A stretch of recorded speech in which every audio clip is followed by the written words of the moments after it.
perfect, man. There you go. Move your head after the last punch. Beautiful. Yeah. Again, get out of there. Leaked footage has emerged showcasing Mike Tyson's formidable training regime, igniting anticipation for his upcoming bout against Jake Paul at 57. Tyson's prowess on the pads remains undiminished, highlighting Tyson's undiminished power and speed despite his age. Nice. Beautiful.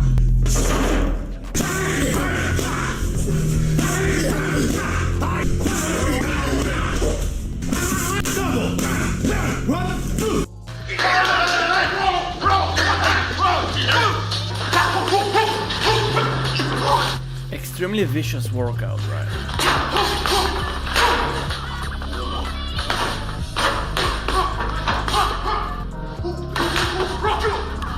Right following the fight's announcement, Tyson boldly declared his intent to terminate Paul's boxing journey. The contrast between the two is stark, as Tyson has been seen relying on a cane for support on several occasions. Moreover, Tyson's struggles with sciatica in 2022 further highlight the toll that time has taken on his once formidable physique. In an interview with Greta Van, Tyson said, "I have sciatica every now and then. It flares up when it flares up. I can't even talk at this." When several figures are worried about Tyson's health, Manny Pacquiao still has faith in Mike's abilities. He recently shared his views on the showdown between Jake Paul and Mike Tyson. When questioned about Paul's chances against the 57-year-old Tyson, Manny expressed doubt, stating, "I don't think so," before walking away, leaving his statement to resonate. However, the renowned figure of UFC Conor McGregor has hinted at his lack of enthusiasm towards participating in this particular match. McGregor likely saw little reason to bring the retired legend back into the ring, especially against a considerably younger opponent like the problem child. McGregor expressed, "It's a bit strange, the interest is low. I don't know, I don't really understand it. I always root for Mike." With the Paul versus Tyson bout looming, many fans, even the outspoken, the notorious himself, may find themselves leaning towards one side. McGregor hinted at his support for the revamped Tyson, dubbing him Tyson 2.0. Help me, Help me. Your thoughts on this Mike Tyson and Jake Paul fight? Oh, jeez, I don't. It's a bit strange. You know, is my interest? The interest is a low one. I don't know. I don't really. I don't understand it. Got it. Any difference between this one and? I wish well for Mike. We're gonna go to awesome. Thank you so much. However, whether McGregor's predictions align with reality remains to be seen. Meanwhile, in light of recent sightings of Mike Tyson relying on a cane, voices such as Oscar de la Hoya are advising Jake Paul against underestimating the ex-heavyweight champion. These cautionary messages are echoing from various corners, all aimed squarely at the YouTuber. De la Hoya said, "Jake Paul, you say you want to be a world champion. You say you want to take the sport seriously, then take it seriously. What is this? This is not a popularity contest." Moreover, Oscar de la Hoya remains resolutely convinced that this will mark Jake Paul's most formidable trial. Yet despite harboring reservations about the bout itself, Oscar asserts that Mike Tyson's presence is likely to pose considerable obstacles for Jake Paul. De la Hoya added, "I'm actually praising Jake Paul for taking the sport seriously, because I really feel that if he fights the right fights and takes the right path to that world title, he can actually get there. I'm not sure because it's up to him if he can win it, but he can get there." Indeed, his primary concern lies in the preservation of Mike Tyson's legacy as he grapples with the notion of Tyson facing a boxer of lesser caliber. De la Hoya emphatically expressed his reluctance towards the matchup, albeit acknowledging the rationale behind Tyson and his opponent seizing the opportunity. Despite his reservations, De la Hoya concedes that the fight is poised to attract considerable attention and generate substantial revenue. Through Mike Tyson, he's not gonna, I mean, he's gonna make a shitload of money. He's gonna gain more popularity on Mike Tyson's expense. Do I like it? No, because I love Mike Tyson. Moreover, De la Hoya added that it would not be dangerous for Tyson because Tyson had been in the ring with monsters. He mentioned that Tyson has a chin and expressed his confidence that Tyson could still go 6, 7, or 8 rounds. However, De la Hoya also expressed his concern about Tyson's legacy. He added it will not be dangerous for Tyson because Tyson has been in the ring with monsters. He has a chin. I'm sure he can still go 6 rounds, 7 rounds, 8 rounds, but I'm just concerned about Tyson's legacy. With several months remaining until we can eagerly watch Mike Tyson and Jake Paul go head-to-head on our Netflix screens, the problem child is already stirring the pot, challenging Iron Mike on Instagram, despite Tyson's mild response suggesting He could put him to sleep. Paul has intensified the exchange, doubling down with a follow-up post on Instagram stories. While I appreciate the younger fighter's confidence and bravado, it seems he may underestimate the magnitude of his opponent. True, Mike Tyson may be 57 years old, but his legacy as one of the most formidable figures in the fighting world is undeniable. With a record of only 6 losses out of 58 professional matches and a staggering 44 wins by knockout, Tyson's prowess is legendary. While some may recall his eccentric cameo in The Hangover, true sports aficionados remember him as Iron Mike, a force to be reckoned with inside the ring, and his leaked training footage says a lot about his skills.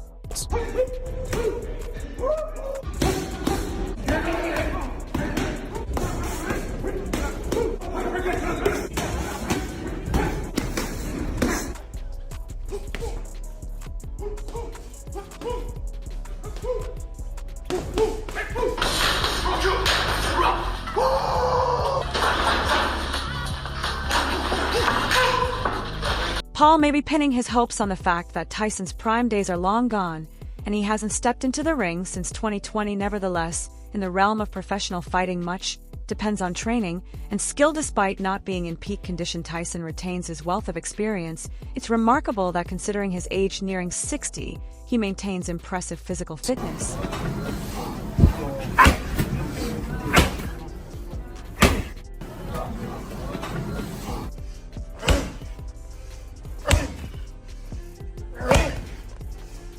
One of the pivotal aspects setting Tyson apart lies in his approach to the game. While his opponent might be downplaying his abilities through trolling, Tyson doesn't seem to be falling into the same trap. His blunt critique of his son's decision to face Paul and his insights into why traditional boxers resent the Paul brothers indicate a deeper understanding cultivated over time. Now, coming back to Tyson's leaked training footage, here is how he recently smashed his own trainer.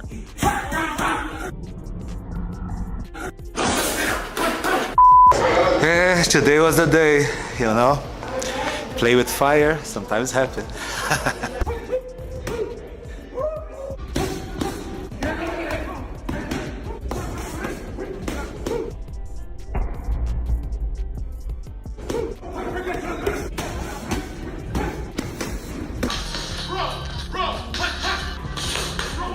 On the other hand, Jake Paul remains undeterred despite the resurfacing of training footage featuring Mike Tyson. He said, "A member of my team sent me this video that Mike's coach put up 2 weeks ago and asked me if I'm sure that I want to do this. Yes, I do heavyweight." Paul also added, "He's the greatest heavyweight of all time and the most vicious knockout artist ever, but I'm younger, I'm faster, and I'm going to be working my ass off to get stronger." Despite the footage surfacing from 4 years prior, Paul has remained silent on its origins, even as the context has since emerged beneath the post on X. He is also unsurprisingly bullish about his chances against the fighter 3 decades a senior. A separate post from Paul says, "My sights are set on becoming a world champion, and now I have a chance to prove myself against the greatest heavyweight champion of the world, the baddest man on the planet, and the most dangerous boxer of all time. Time to put Iron Mike to sleep." Meanwhile, in a comedic skit, Jake endeavored to portray a facade of fury, alleging that Mike had mistaken him for his brother Logan Paul.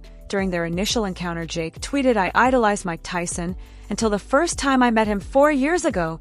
He called me Logan, going to make sure he knows who I am, real close and personal." But just as he boasted about knocking Mike out, Jake swiftly backtracked on his audacious claim.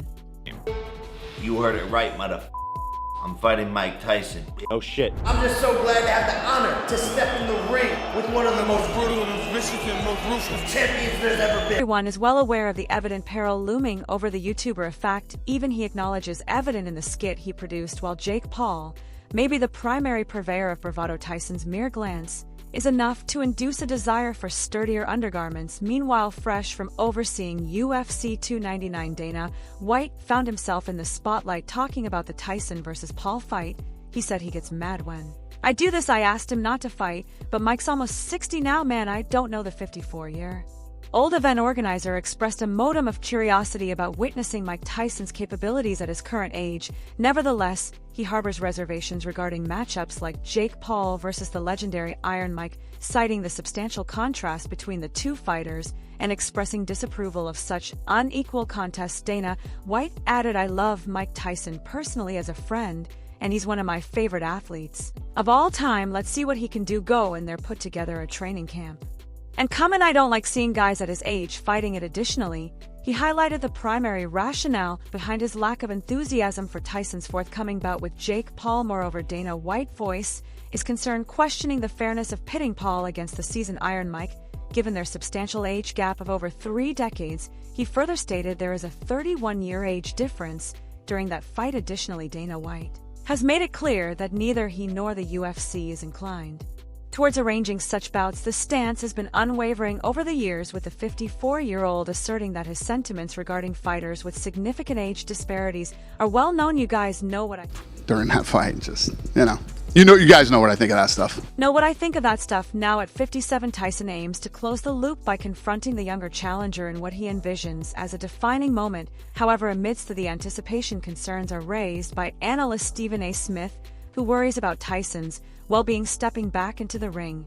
During the broadcast of the Stephen A. Smith show, the 56-year-old commentator emphasized Tyson's recent reliance on a cane for walking. Smith remains unconvinced by the hype, as he said, "I confess to you that I can't buy the hype at this particular moment in time." Consequently, while acknowledging the buzz surrounding the Paul versus Mike matchup, Smith expressed genuine concern about the potential for Tyson to sustain significant injury. Smith said, "Daniel Corm told me the last time he saw Mike Tyson was when Mike Tyson last year walked into a UFC fight walking with a cane. It's hard for me to believe that somebody walking into an arena with a cane is going to be in the kind of shape necessary to go up against somebody 30 years younger." In this particular scenario, it's pertinent to note that in addition to being spotted using a cane on multiple occasions, Tyson also grappled with sciatica. As mentioned before, this ailment compelled Tyson to depart Miami International Airport in a wheelchair back in 2022. You don't think people give him a break being almost 60 years of age? Give who a break? Tyson. Like, if he did lose, wouldn't they say, well, he's almost 60 years old? However, Stephen A. Smith lauded Jake Paul for taking the fight against Mike Tyson. "It's Mike Tyson. That's fine. It's a money fight, I get you," said Smith. However, he hoped the problem child would take his career as a boxer seriously at some point in time. He added, "If you keep telling us that you're taking boxing seriously, you're going to have to fight somebody closer to your age, somebody who is a contender at the very least in the sport. You don't have to fight Canelo Alvarez or David Benovitz, but you are going to have to fight a bona fide legitimate fighter now." Let's go back in time. So 2 years back, during an appearance on a podcast, Mike Tyson shared his forecast on the potential outcome of a bout with Jake Paul. Tyson brushed off the boxing abilities of Paul when asked if he could beat the influencer on the Full Send podcast. Tyson said, "So, __. Easy, but I would never. It's my own family. He's got balls. I'm talking about real balls, like __. Mother, his punches you can see coming a mile away. You can see that coming a mile away. I'm 55. I can see that coming a mile away." Tyson also mentioned that he would only need 4 weeks of training to prepare for the fight, asserting that with daily boxing training for 30 days, he could beat both Jake and Logan Paul without needing to focus on dieting, as the training would suffice. He said, "I would beat these __. Jake and Logan Paul. I'd go straight at them. There would be no boxing. The only thing I have to do is be in shape. 30 days of boxing training every day, and I can fight anyone if I'm boxing every day. I wouldn't even have to worry about diet." On the flip side, after the fight announcement, Jake Paul emphasized the importance of the event, suggesting that it would be a significant match regardless of the viewer's elite. "Yeah, you're asking the wrong guy. I'm a hardcore boxing fan. He's one of my heroes.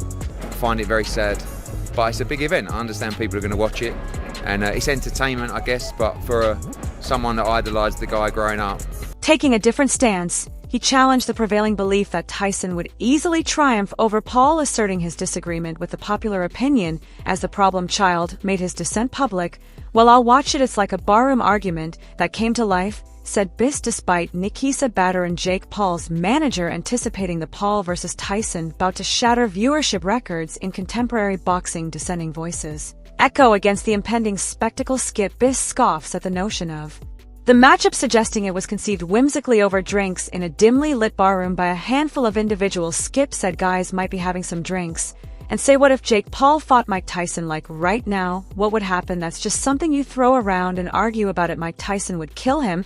But all of a sudden, it's almost like that pipe dream of a fight came to life, and somebody said, "Let's see what happens." However, as soon as these remarks came to Paul's notice, the Problem Child took to Instagram stories and wrote, "No, I don't agree, Skip." According to Paul, the notion of the brawl didn't originate in a bar, and he doubts Tyson's ability to defeat the Problem Child. Paul revealed that the genesis of the idea dates back 4 years. Similarly, Matchroom Boxing CEO Eddie Hearn found himself fielding questions about the much-discussed Paul Tyson showdown. Answering the questions, he said, "You're asking the wrong guy. I'm a hardcore boxing fan. He's one of my heroes. I find it very sad." Hearn noted that as a hardcore boxing fan and someone who idolized Tyson, he found the event rather disappointing. Hearn acknowledged Mike Tyson versus Jake Paul. I've got so many thoughts on this. How it is absolutely disgusting and it should not be allowed. On the other side, I'm like, wow. A round of applause for these guys. He implied that for genuine boxing enthusiasts, seeing such a spectacle was disheartening. In a separate quote, Hearn continued to pile on, "It's a big event. I understand people are going to watch it. It's entertainment, I guess. But for someone who idolized the guy growing up, yet not the best day for real lovers of boxing. It's sad to see opinions on the impending bout differed widely, but Le'Veon Bell, the ex-Pittsburgh Steelers sensation now in the boxing ring, is confident that the match will culminate in a decisive knockout. Bell anticipates that Iron Mike will exhibit formidable prowess in the initial stages, but foresees him eventually succumbing to exhaustion and being defeated. Bell's central